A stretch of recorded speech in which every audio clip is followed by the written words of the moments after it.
এই তুলে রাখো, ঠিক আছে? তাহলে কিন্তু নিচ থেকে কোমটা করো, দেন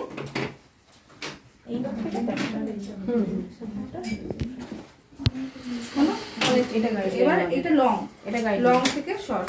হ্যাঁ বোঝা যাচ্ছে, গাইড ওপেন করছে, ঠিক আছে? গাইডলাইন ভুল হলে সব ভুল, কিন্তু গাইডলাইনটাই মেন। গাইডলাইন ভুল হলে সব একটু কম নিলে অসুবিধা নেই, একটু কম নিলে, হ্যাঁ একটু কম না, হালকা করে। আচ্ছা এই পাশের গাইডলাইনটা কি হবে তাহলে?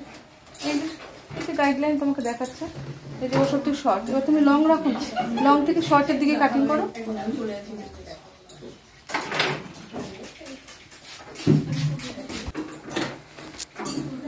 এত আমি কি হাতটা ওই দিক থেকে দিয়েছিলাম না, এরকম ঘুরিয়ে দিয়েছিলাম।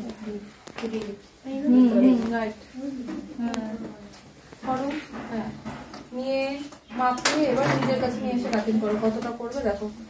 রাইট, কিন্তু সিজারটা পরে সেট করলে হবে না, আগেই সেট থাকবে না। হ্যাঁ ওই সাইডের সময় ওই সাইডেই দাঁড়াতে হবে।